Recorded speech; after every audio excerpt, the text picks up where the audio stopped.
하나님의 말씀을 같이 보겠습니다. 잠언 1장 7절부터 9절의 말씀입니다. 제가 갖고 있는 성경은 구약성경 911면에 나와 있습니다.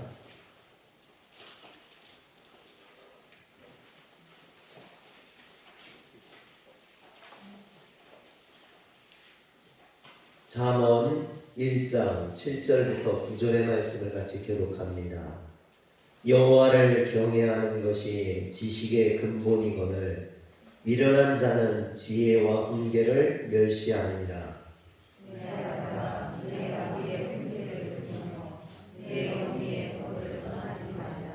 이는 내 머리에 아름다운 관이요 내 목에 금사슬이니라. 아멘. 할렐루야. 오늘은 어린이 주일일 뿐만 아니라 어버이 주일로 지키고 있습니다. 둘째 주가 원래는 어버이 주일인데요. 어버이날 뒤에 어버이 주일을 지키다 보니까 조금 이상해서 첫째 주에 어린이 주일과 어버이 주일로 이렇게 같이 지키고 있습니다. 그런데 문제가 좀 하나 있어요. 어린이 주일과 어버이 주일로 지키다 보니까 제가 설교하기가 참 애매해요. 어린이들을 위해서도 할 수 없고 또 어버이만을 위해서도 할 수 없고, 그래서 어린이와 어버이 다 합쳐서 가정주일로, 가정을 위한 설교로 제가 그렇게 말씀을 준비했습니다. 우리 성도님들, 여러분들의 가정이 하나님의 은혜와 사랑이 넘치는 그런 가정이 되시길 주의 이름으로 축원합니다. 오늘 우리가 이제 예배 전에 찬양을 사철의 봄바람 불어입고를 찬양했습니다. 거기 보면 2절 가사에 보면 어버이 우리를 보이시고 동기들 사랑에 뭉쳐있고 기쁨과 소름도 같이 하니 한간의 초가도 천국이라 그랬습니다. 기쁨과 슬픔을 같이 하는 것이 가족이죠. 아플 때 함께하고 슬플 때 위로해주고 기쁨을 함께 나누는 것, 그게 가족입니다. 또 3절 가사에 보면 아침과 저녁에 수고하여 다 같이 일하는 온 식구가 한 쌍에 둘러서 먹고 마셔 여기가 우리의 낙원이라. 사랑하는 성도 여러분, 여러분들의 가정이 이와 같이 천국과 같은 낙원이 되시길 주의 이름으로 축원합니다. 기쁨이 있고 함께 한 상에 둘러앉아서 웃으며 같이 밥을 먹을 수 있는 그런 가정, 하나님이 축복하실 만한 여러분들의 가정이 그런 가정이 되시길 주의 이름으로 축원합니다. 오늘 말씀 잠언은 본래 이스라엘 왕국 내에서 미래 이스라엘의 지도자가 될 젊은이들을 교육할 목적으로 수집해서 편찬한 그런 책입니다. 미래 지도자들은 결코 어리석어서는 안 되겠죠. 동시에 인간이 지닌 그 어리석음을 깨달을 수 있어야만 합니다. 그것을 자각할 수 있어야만 합니다. 그래서 지혜의 왕 솔로몬은 이것을 젊은이들에게 일깨워주고 건실한 지도자로 육성할 목적으로 그들을 지금 교훈하고 있습니다. 그런데 하나님의 백성의 참된 건실함은 여호와를 경외하는 것을 떠나서는 있을 수가 없습니다. 불가능하다는 것이죠. 그래서 솔로몬은 잠언의 본론을 시작하면서 여호와를 경외하는 것이 지식의 근본이라, 미련한 자는 지혜와 훈계를 멸시한다라고 말을 합니다. 사랑하는 성도 여러분, 여러분들이 여호와의 말씀을 경외하시길 주의 이름으로 축원합니다. 잠언 1장 1절부터 6절은요 서론 부분이에요. 잠언의 저자가 누구인지 인사하는 그런 말입니다. 그리고 7절부터가 본론이에요. 그런데 솔로몬은 이 중요한 본론의 첫 부분에 여호와를 경외하라고 이야기합니다. 그것이 지식의 근본이요 모든 것의 출발점임을 이야기하는 것이죠. 어떻게 보면 잠언의 목적이자 핵심 주제라고 할 수 있습니다. 그러면 여호와를 경외하는 것이 어떻게 모든 지식과 지혜의 근본이 될까요? 이것을 보다 잘 이해하기 위해서 이 문장을 좀 이해할 수 있어야 됩니다. 먼저 여기에 보면 여호와를 경외하는 것이 그랬습니다. 그렇다면 여호와를 경외해야 되는데 여호와가 누구인지를 알아야겠죠. 여러분, 여호와는 하나님께서 스스로 가르쳐 주신 하나님의 이름입니다. 하나님께서 모세를 불러 이스라엘 백성들을 구원하러 보내실 때 모세가 하나님께 이야기합니다. 출애굽기 3장 13절에 보면 내가 이스라엘 자손에게 가서 이르기를 너희의 조상의 하나님이 나를 너희에게 보내셨다 하면 그들이 내게 묻기를 그의 이름이 무엇이냐 하리니 내가 무엇이라고 그들에게 말하리까 라고 이야기합니다. 소연아 3장 14절 그러자 하나님께서는 자신이 누구인지 모세에게 말씀해 주십니다. 모세에게 이르시되 나는 스스로 있는 자이니라. 또 이르시되 너는 이스라엘 자손에게 이같이 이르기를 스스로 있는 자가 나를 너희에게 보내셨다 하라 그랬습니다. 여기에서 스스로 있는 자, 이 스스로 있는 자라는 말이 여호와라는 말이에요. 한번 따라합시다. 여호와. 스스로 있는 자, 스스로 있는 자, 여호와. 여러분, 스스로 있는 자와 여호와는 같은 말입니다. 원어로 보면은 예흐예, 아쉐르, 예흐예 이렇게 돼 있어요. 예흐예라는 것은 하야의 1인칭 대명사인데 나는 존재한다 라는 뜻입니다. 나는 무엇이다 이런 뜻이죠. 그래서 예흐예, 아쉐르, 예흐예 이런 말은 나는 존재하는 자로 존재한다. 나는 영원히 존재자이다. 그래서 이 말이 곧 나는 스스로 있는 자다. 나는 스스로 존재하는 자다 뜻이에요. 그래서 이것을 여호와라고 이야기합니다. 이처럼 하나님은 인간의 시간 개념처럼 시작과 끝이 있는 분이 아니라 영원부터 영원까지 언제나 존재하시는 분이라는 것입니다. 그러므로 하나님은 모든 존재의 근원이 되시기 때문에 모든 지식과 모든 지혜의 근원이 되신다라는 것입니다. 따라서 그를 경외하는 것은 그 존재의 본성에 접근하는 것, 즉 삶다운 삶을 사는 방편을 획득하는 길이라 할 수 있습니다. 또 경외하다라는 말은 야레라는 말인데요. 두려워하고 존경하다라는 뜻이 있습니다. 여러분, 야레는 단순히 공포나 두려움을 말하는 것이 아닙니다. 인격적인 존경이나 또는 선망 등의 의미와 더불어 피조물이 창조주이신 하나님 앞에서 자연스럽게 지니는 인격적인 존경과 두려움 그리고 경외의 감정을 이야기합니다. 하나님은 인간과 달리 무한한 권능을 가지고 계시고 지극히 거룩하시며 악을 미워하시고 징벌하시는 분이기 때문에 죄인된 인간으로서는 그 하나님을 경외하고 두려워할 수밖에 없다라는 것입니다. 그러나 하나님은 동시에 당신의 백성을 징벌하시는 하나님일 뿐만 아니라 심판하시는 공의 하나님일 뿐만 아니라 택하시고 구원하시고 축복하시는 사랑의 하나님이십니다. 그래서 솔로몬은 이를 지식의 근본이라고 이야기합니다.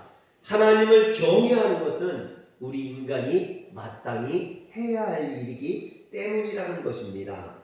그런데 여기에서 솔로몬이 말하는 이 지식의 근본이라겠는데 여기에서 지식은요, 수학, 과학, 문학, 사회과학 등 사람의 삶에 유용하다고 여겨지는, 그래서 탐구되어지고 검증되어지고 가르쳐지는 인간의 모든 측면의 지식을 말합니다. 즉 솔로몬은 인간이 추구하는, 탐구하는 모든 지식의 근본이 여호와에게서 온다라고 이야기하는 것이죠. 모든 성경의 저자들이 이와 같은 지식을 부정하거나 무가치한 것으로 여기지 않았습니다. 그것을 귀하게 여겼죠. 그만큼 그것이 귀합니다. 그 귀한 지식의 근본이 하나님이라는 겁니다. 또한 이 지식은 우리가 알아야 될 뿐만 아니라 인류가 앞으로 후손들에게 물려줘야 될 가장 중요한 자산이기도 합니다.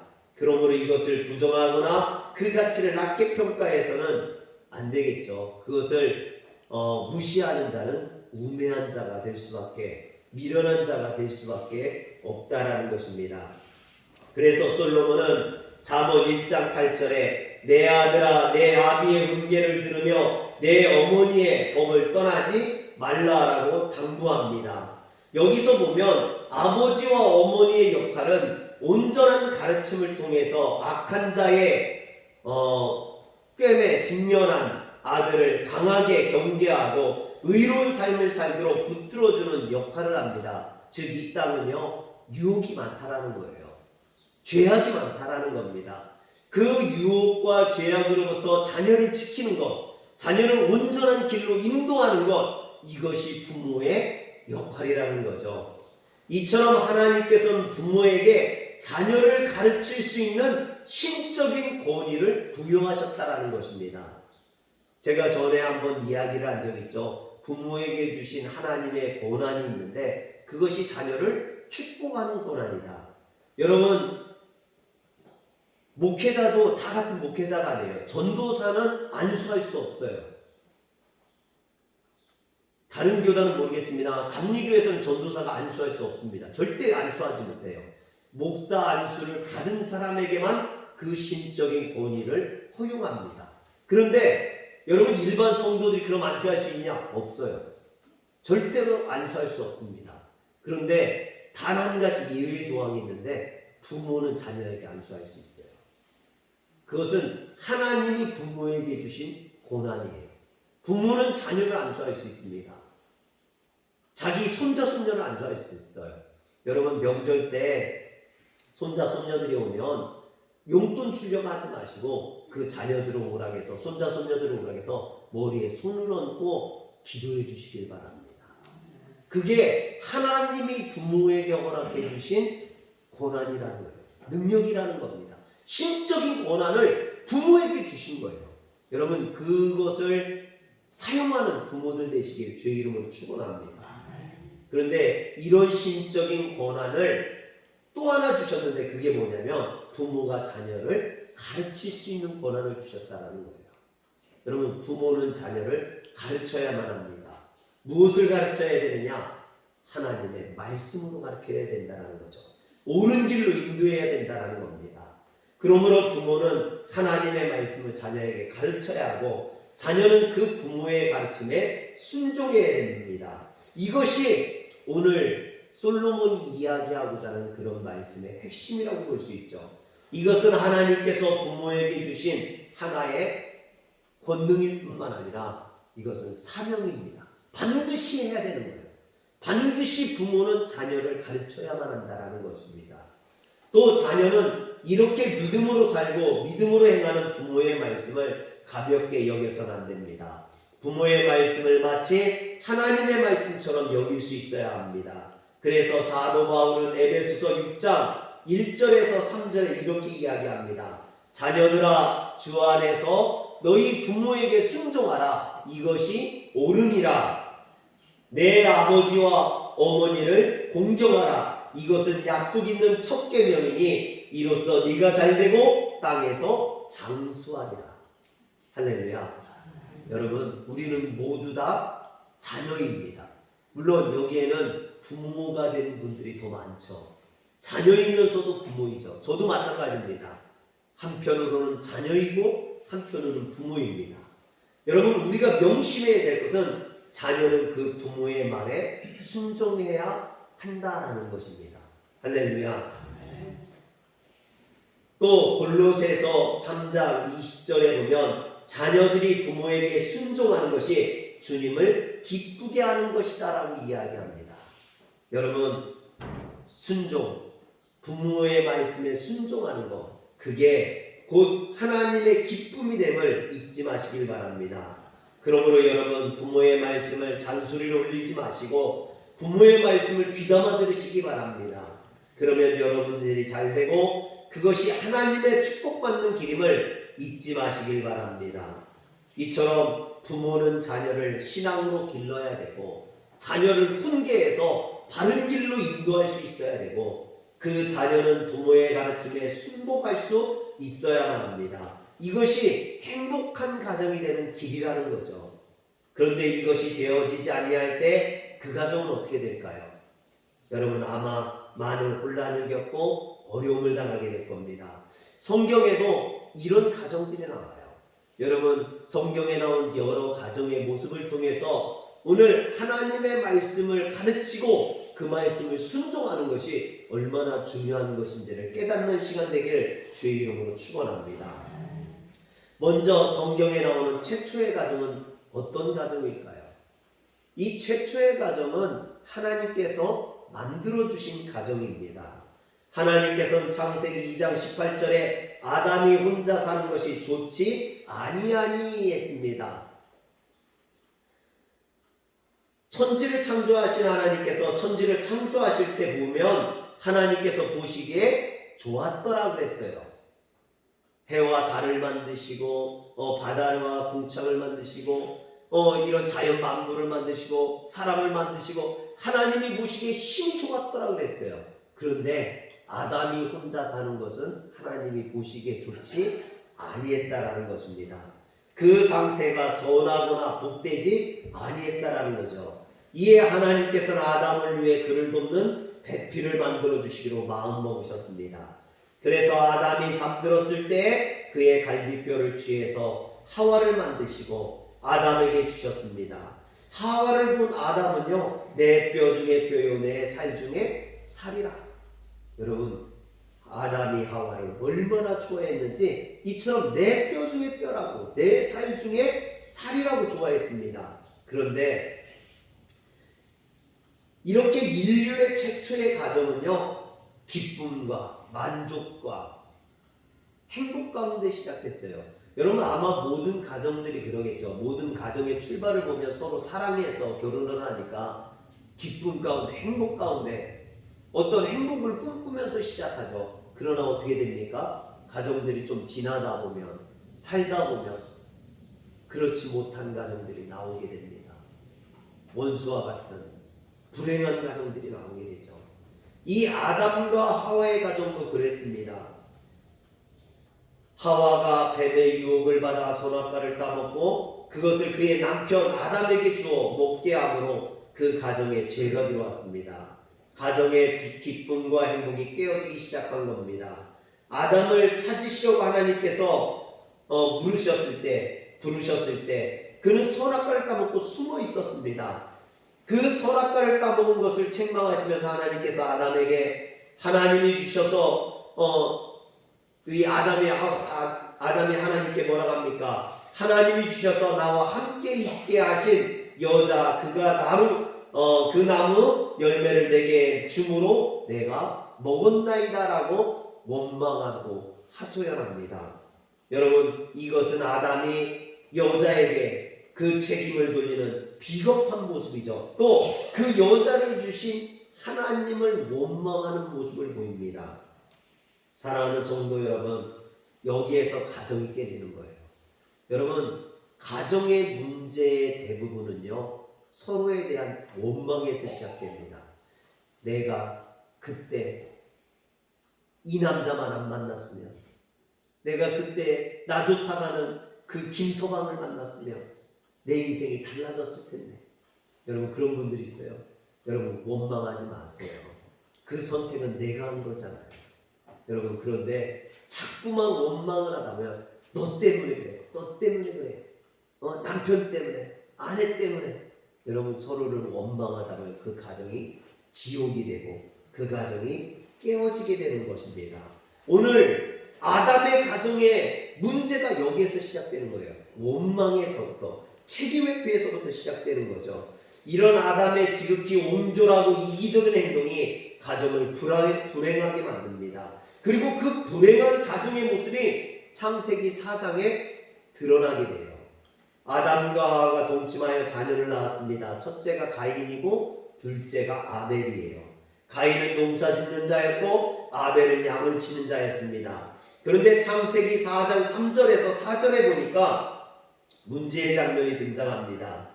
세월이 지난 후에 가인은 땅의 소산으로 제물을 삼아 여호와께 드렸고 아벨은 자기도 양의 첫 새끼와 그 기름으로 드렸더니 여호와께서 아벨과 그의 제물은 받으셨으나, 여러분 혹시 여기에서 문제점을 발견하셨습니까? 대부분 이 말씀을 읽고 여기에서 문제점을 찾으러 가면요, 하나님께서 아벨의 제사를 받으시고 가인의 제사를 받지 않았다. 하나님이 양을 잡아서 드린 피의 제사를 좋아하시고, 즉 하나님이 고기만 좋아하시고 곡물은 좋아하시지 않는다, 이렇게 오해하시는 분들이 있어요. 여러분, 하나님은 육식성입니까? 아니에요. 여러분, 그게 중요한 게 아니에요.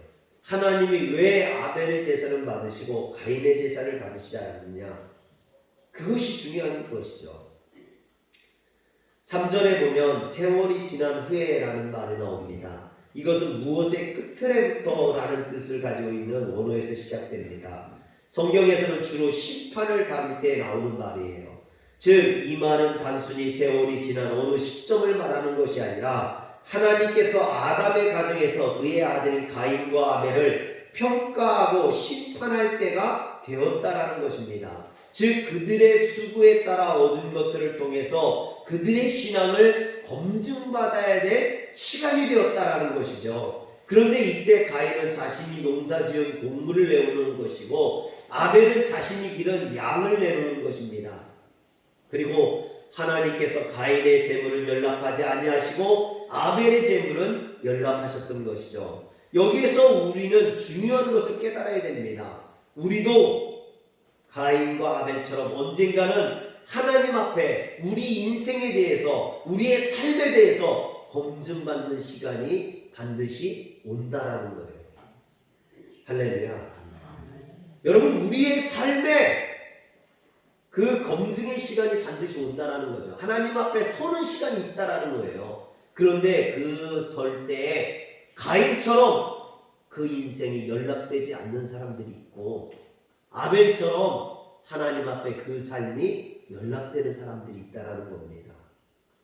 그런데 이처럼 하나님이 그 아들들 가인과 아벨을 심판하시는 시간, 하나님 앞에 검증받는 이 중요한 시간, 이 중요한 시간에 그 부모였던 가인과 아벨의 부모였던 아담과 하와는 어디 있었느냐라는 거죠. 여러분, 지금 자녀들이 하나님의 심판대에서는 이 중요한 시점 아닙니까? 이 중요한 시점에 부모는 무엇을 해야 됩니까?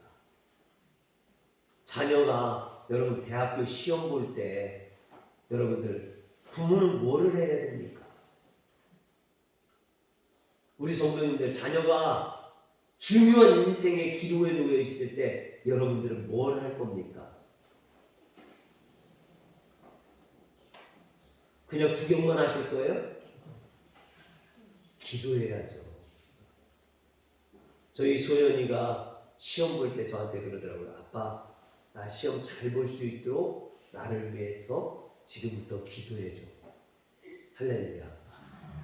여러분, 부모가 해야 될 일은 그거 아니겠습니까?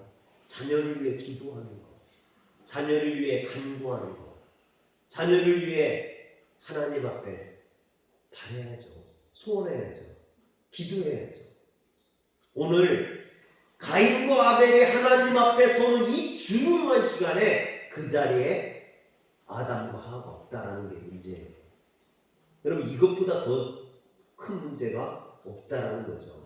인생의 중요한 시점에 부모가 조언을 할 수 있어야죠. 중요한 선택의 기로에서 부모가 조언을 하고 본을 보이고 옳은 길을 갈 수 있도록 도울 수 있어야만 한다는 것입니다. 그런데 이 중요한 시간에 아담과 하와는 어디 있었느냐는 거죠. 자녀가 바른 제사를 드릴 수 있도록 돕고 자녀를 위해 하나님께 간구해야 될 부모가 보이지 않는다는 겁니다. 결국 부모의 본을 받지 못한 이 가인과 아벨은요, 부모의 조언을 듣지 못한 이 가인과 아벨은 자신들 나름대로 제사를 드리게 되었고 가인의 제사는 하나님 기쁘시게 하지 못함으로 그의 제사는 연락되지 못하였고 아벨의 제사만 연락되었다는 것입니다. 여러분, 물론 성경에서는 아벨이 가인보다 믿음으로 더 나은 제사를 드렸기 때문이라고 이야기를 합니다. 히브리서 11장 4절에 보니까 믿음으로 아벨은 가인보다 더 나은 제사를 하나님께 드림으로 의로운 자라 하시는 증거를 얻었으니 그랬어요. 여러분, 그러나 저는 가인을 보면서 참 안타까운 생각이 듭니다. 가인이 더 나은 제사를 드리지 못했던 것은 그가 하나님이 기뻐하시는 제사가 무엇인지, 어떻게 드려야 되는 것인지 알지 못했기 때문이라는 거예요. 누구에게도 듣지 못했고 본을 받지 못했다라는 것입니다. 아담과 하와가 이런 것에 대해서 좋은 본을 보여줬다면, 또 제사를 드릴 때 바른 조언을 해주었다면 가인의 제사도 달라졌을 거라는 거예요. 가인이 제사를 안 드린 게 아니잖아요. 하나님 앞에 서지 않은 게 아니라는 겁니다. 분명히 가인도 제사를 드렸고 하나님 앞에 섰다라는 거죠. 그러나 바르게 드리지 못했다라는 거예요. 그것은 알지 못했기 때문이라는 거죠. 본받지 못했기 때문이라는 겁니다. 사랑하는 성도 여러분, 여러분들의 자녀가 하나님 앞에 드려지기를 원한다면, 하나님의 축복의 사람이 되기를 원한다면 여러분들이 좋은 본을 보여줘야 됩니다. 바른 길로 갈 수 있도록 조언해 줄 수 있어야 돼요. 이게 부모의 역할인 거예요. 부모가 해줄 수 있는 가장 큰 역할은 많은 재산을 물려주는 것이 아니라 그 자녀를 바른 길로 인도해 주는 것, 그 자녀가 하나님의 축복 가운데 설 수 있도록 조언해 주는 것인 줄 믿으시길 바랍니다. 여러분, 하나님께서 가인의 제사를 받지 않고 아벨의 제사만 받았어요. 가인이 화가 났습니다. 그의 마음속에 질투와 미움과 증오의 감정이 쌓였습니다.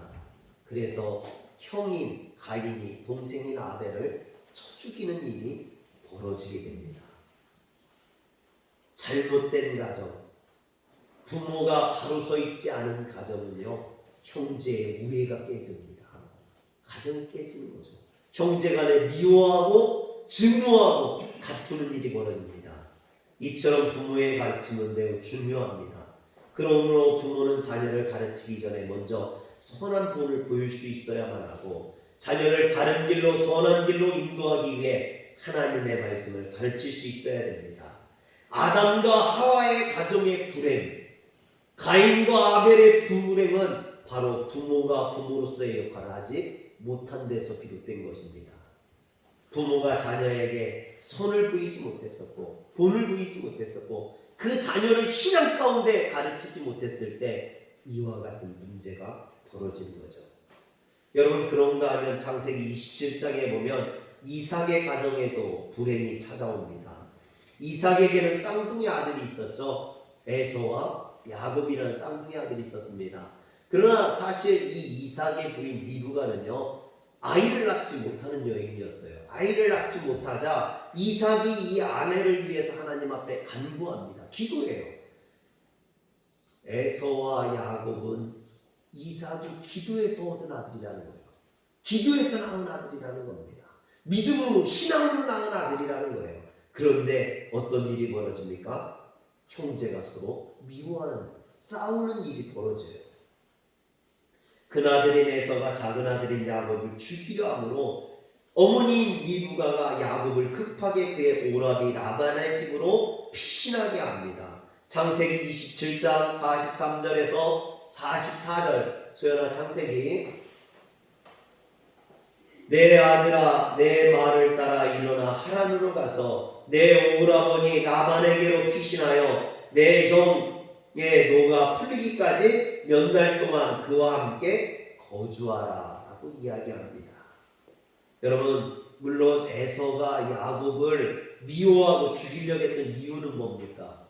그것은 야곱이 에서를 속여서 팥죽 한 그릇에 장자권을 빼앗고, 또 아버지가 축복해 주려고 할 때 들어가서 형 대신에 형같이 꾸미고 들어가서 그 형의 축복을 자기가 빼앗았기 때문이죠. 물론 원인은 그것입니다. 그러나 그보다 근본적인 문제가 어디 있냐면 창세기 25장 27절에서 26절에 나옵니다. 그 아이들이 장성함에 에서는 익숙한 사냥꾼이었으므로 들사람이 되고 야곱은 조용한 사람이었으므로 장막에 거주하니 이삭은 에서가 사냥한 고기를 좋아하므로 그를 사랑하고 리브가는 야곱을 사랑하였더라. 여러분, 여기에 가정에 문제가 있어요. 부모가 하나님의 말씀으로 자녀를 양육하지 못하고 자신의 기분에 따라, 자신의 감정에 따라, 자신이 선호하는 것에 따라서 자녀들을 편협하게 사랑할 때, 편애할 때 가정에 문제가 생기는 겁니다. 사랑하는 성도 여러분, 지내다 보면 자녀 중에도요, 조금 더 사랑이 가는 자녀가 있고요, 조금 더 아픈 자녀가 있고 그렇습니다. 여러분, 뭐 10손가락 깨물어서 안 아픈 손가락 없다고 하지만 10손가락 중에서도요, 좀 잘난 손가락이 있고요, 조금 못생긴 손가락도 있고요, 조금 더 긴 손가락도 있고 짧은 손가락도 있잖아요. 자녀도 마찬가지입니다. 자녀도 저도 셋인데요, 셋이 다 달라. 예배 시간에 조는 것만 똑같아. 그렇다고 야단칠 수도 없고요, 뭐라 할 수도 없고, 그렇다고 쥐어박을 수도 없고, 요즘은 또 쥐어박았다가 얘네들이 또 반항하면 어떡하나. 그래가지고요, 옛날 같으면 뭐라 했어요. 예배 시간에 조르면은 예배 끝나고 막 야단치고 그랬거든요. 너희 놈의 새끼, 그냥 목사 아들이 그냥 예배 시간에 졸기나 하고. 제가 뭐라 했는데요, 요즘은 뭐라고 못합니다. 사춘기라 하면은 또 삐뚤어질까봐 말도 못하고요. 참 힘들어요. 성도가 졸면은 그냥 그러려니 하는데, 목회자 자녀가 졸면 이게 또 목회자로서 참기 어렵거든요. 그럼에도 불구하고 여러분, 자녀들 중에 조금 더 나은 자녀들이 있어요. 조금 더 못한 자녀도 있습니다. 조금 더 잘난 자녀도 못난 자녀도. 그러나 부모가 그를 편애한다면 그 자녀가 문제가 된다는 거죠. 오늘 이삭의 가정의 문제는 여기에 있어요. 이삭이 하나님의 말씀으로 자녀를 동일하게 대하는 것이 아니라 편애했다는 거죠. 이 편애가 가정의 불화를 만들고 가정의 비극을 만들었던 겁니다. 사랑하는 성도 여러분, 부모는 하나님의 말씀으로 자녀를 양육할 때 그 자녀가 우애할 수 있는 거예요. 서로 사랑할 수 있는 거예요. 할렐루야. 내 기분에 따라, 내 감정에 따라, 또는 내 기호에 따라 자녀를 편애해서는 안 되는 줄 믿으시길 바랍니다. 그런데 사무엘상에 보면 한나라는 여인이 나와요. 한나는 임신을 하지 못하는 여인이었습니다. 그래서 그는 연적 군인나로부터 늘 발시를 받고 괴롭힘을 당했습니다. 그의 남편 엘가나는 그녀를 위로하면서 뭐라고 합니까? 내가 열아들보다 낫지 않냐냐. 여러분, 참 멋진 말이죠. 내가 열아들보다 낫지 않냐. 열아들보다 나으면 첩을 두지 말았어야지. 그쵸? 여러분, 말은 그냥 내가 열아들보다 낫지 않냐. 좋은 남편인 것처럼 하지만 실속은 다 챙기고 있죠. 첩을 얻어서 군인날을 얻어서 한나를 괴롭게 하잖아요. 여러분, 이런 남자들 조심해야 됩니다. 말만 잘하고. 여러분, 그런데 한나는 자신의 문제를 이 엘가나가 해결해 줄 수 있다라고 생각하지 않았어요. 자신의 문제를 누구에게 가지고 나갑니까? 하나님께 가지고 나가요. 하나님 앞에 기도하고 불을 짓고 서원합니다. 여러분, 오늘 우리가 이 한나에게 배워야 될 것이 여기에 있어요. 가정의 문제, 자녀의 문제, 남편의 문제. 여러분, 이 어려움은요, 사람에게 가지고 나가서 해결되지 않는다는 거예요. 이 문제를 주님 앞에 가지고 나가야 됩니다. 주님 앞에 부르짖어야 됩니다. 주님 앞에 간구해야 됩니다. 주님 앞에 서원해야 됩니다. 사무엘 1장 11절에 보니까 만군의 여호와여, 만일 주의 여종의 고통을 돌보시고 나를 기억하사 주의 여종을 잊지 아니하시고 주의 여종에게 아들을 주시면 내가 그의 평생의 글을 여호와께 드리고 삭도를 그의 머리에 대지 아니하겠나이다. 여러분, 결국 하나님께서 그의 기도를 들으시고 그의 태를 열어주셔서 아들을 낳게 해주시오. 그 아들이 누굽니까? 사무엘이에요. 사무엘은 이스라엘의 마지막 사사요, 선지자요, 사울왕과 다윗을 기름 부어 세운 이스라엘의 제일 가는 제사장이었습니다. 여러분, 지금까지 자녀가 없어서 고생하고 걱정하고 염려하고 이런 어려움 가운데 그는 하나님을 찾았다는 거죠. 오늘 우리가 해야 될 일이 바로 여기 있습니다. 그런데 여러분, 한나가 하나님께 기도하는 지혜로운 여인이 아니라 어리석은 여인이어서 분인나와 매일같이 싸우고 지지고 볶고 막 그랬다면 여러분, 그 가정은 어떻게 됐을까요? 이 엘가나의 가정은 마치 지옥과 같은 가정이 되었을 거예요. 그 가정은 매일 싸움박질하고 여자들끼리 매일 싸워서 정말로 집에 들어가고 싶지 않은 그런 가정. 사랑하는 성도 여러분, 여러분들의 가정을 이런 가정들 만들지 마세요. 지옥과 같은 가정 만들지 마세요. 남편이 들어오면 매일같이 바가지 긋고 핥히는 그런 가정 되지 마세요. 여러분들의 가정을 정말 행복하고 평화가 넘치는 하나님의 은혜가 충만한 가정 만드시길 주의 이름으로 축원합니다. 교회도 마찬가지예요. 여러분, 교회에 서로 다른 사람들이 모이다 보면, 특별히 큰 교회는요 워낙에 많으니까 서로 신경이 쓰이지 않아요. 그러나 작은 교회들은요 서로 간에 너무나 잘 알기 때문에 서로 상처를 받을 수도 있고요, 서로 마음에 들지 않을 수도 있어요. 서로 성향이 다른 사람이 있을 수도 있어요. 여러분, 그런데 그렇다고 서로 미워하고 싸우지 마세요. 여러분, 교회는 미워하고 싸우는 곳이 아니라 이해하고 용서하고 감싸주는 곳이 되어야 됩니다. 그랬을 때 그 교회가 천국과 같은 교회가 될 수 있어요. 서로 미워하고 다투고 내 마음에 들지 않는다고 여러분 배척하고 왕따시키고 그런다면 그 교회는 교회가 아니에요. 그때부터는 그건 교회가 아니에요. 왜 많은 교회들이 교회를 교회 만들지 못하고 교회를 지옥으로 만드는지 모르겠어요. 여러분, 내 마음에 들지 않는 거 당연해요. 내 마음에 드는 사람이 어디 있습니까? 여러분, 그러나 이해하고 용서하고 감싸줄 때 그 교회가 교회인 거죠. 그게 교회인 거죠. 할렐루야. 여러분, 가정도 마찬가지라고 생각합니다. 가정에 자녀들이 마음에 들지 않을 때 그 자녀를 배척하고 야단치고 경멸하는 것이 아니라 그 자녀를 위해 기도하고 간구함으로 그 자녀가 바로 설 수 있도록 인도해 줘야 되는 줄 믿으시길 바랍니다. 한나는 여기에서 멋진 거예요. 여기에서 그의 신앙이 나오는 겁니다. 분명히 아픔이 있고 가정에 슬픔이 있었음에도 불구하고 자신의 아픔과 슬픔을 하나님 앞에 가지고 나갔고 하나님께서 그의 소원을 이루어 주셔서 그에게 아들을 주셨다는 거죠.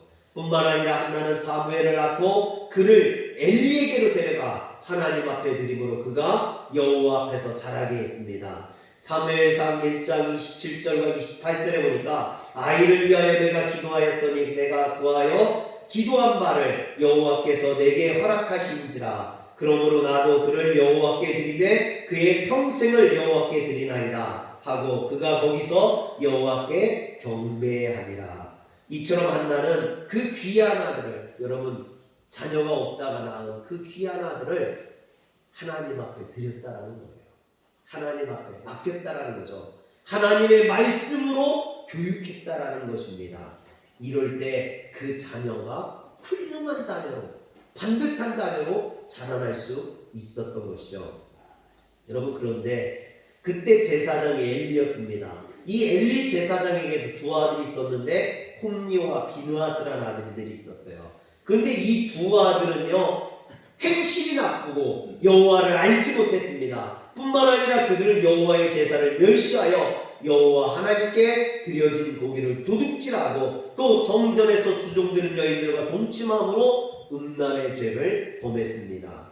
그들은 이런 악행들이 소문이 나고 이스라엘 사람들이 다 알고 엘리 제사장에게까지도 알려져서 그 아버지 엘리 제사장이 홈니와 비느하스를 책망하고 야단을 칩니다. 그런데 그 말을 듣지 아니했다라고 이야기합니다. 사랑하는 성도 여러분, 부모는요 자녀를 훈계할 수 있어요. 그런데 중요한 것은 그 자녀가 그 부모의 훈계를 들을 수 있어야만 합니다. 할렐루야. 지금까지는 우리가 아담의 가정 또는 이삭의 가정, 엘가나의 가정은 부모의 역할을 봤다면요, 이 엘리의 가정은 자녀의 역할을 볼 수 있어야 돼요. 자녀가 부모의 교훈을, 부모의 훈계를 듣지 않을 때 어떤 일이 벌어지는지, 여러분 어떤 일이 벌어집니까? 홈리와 비나스가 블레셋과 전쟁에서 하나님의 법궤를 가지고 나갔다가 하나님의 법궤가 빼앗기고 홈리와 비나스는 그 자리에서 죽임을 당합니다. 그 소식을 들은 엘리 제사장이 의자에 앉아있다 떨어져서 목이 꺾여서 죽게 되죠. 비느하스의 아내가 임신 중에 있다가 그 소식을 듣고 급하게 해산하면서 그 아이 이름을 뭐라고 합니까? 이가봇이라고 하고 죽습니다. 이가봇은 뭐냐면 하나님의 영광이 떠났다는 거예요. 이스라엘의 하나님의 영광이 떠났다. 우리 가정의 하나님의 영광이 떠났다.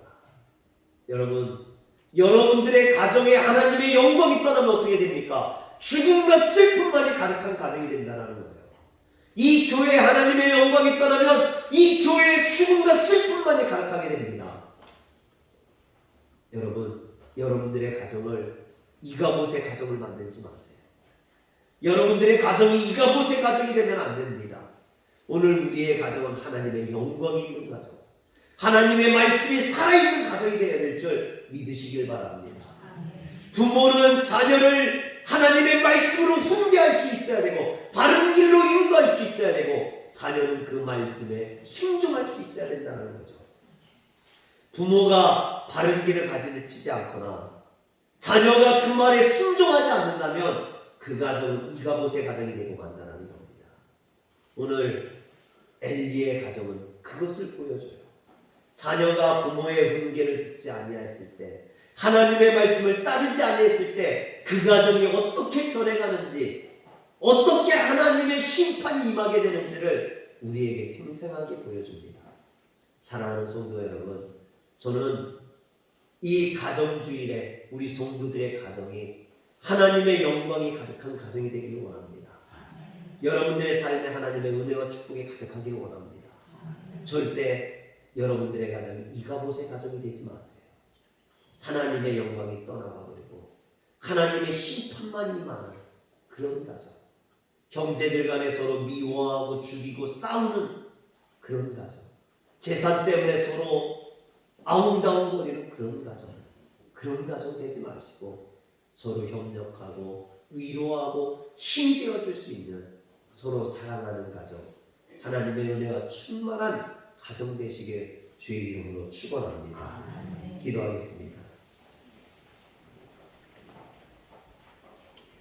전능하신 하나님, 여호와를 경외하는 것이 지식의 근본이라 했는데 미련한 자는 이 훈계를 멸시한다 했습니다. 오늘날 너무나 많은 젊은이들이 하나님의 말씀을 멸시하고 부모의 훈계를 따르지 아니함으로 멸망의 길에, 심판의 길에 들어서는 것을 보게 됩니다. 하나님, 그들을 불쌍히 여겨주시옵소서. 긍휼히 여겨주시옵소서. 우리의 가정이 이가봇의 가정이 되지 않게 하시고 우리의 자녀들이 이가봇의 자녀가 되지 않게 알려주옵소서.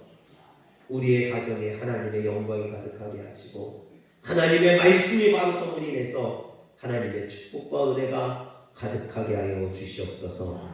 우리 주 예수님의 이름으로 기도합니다.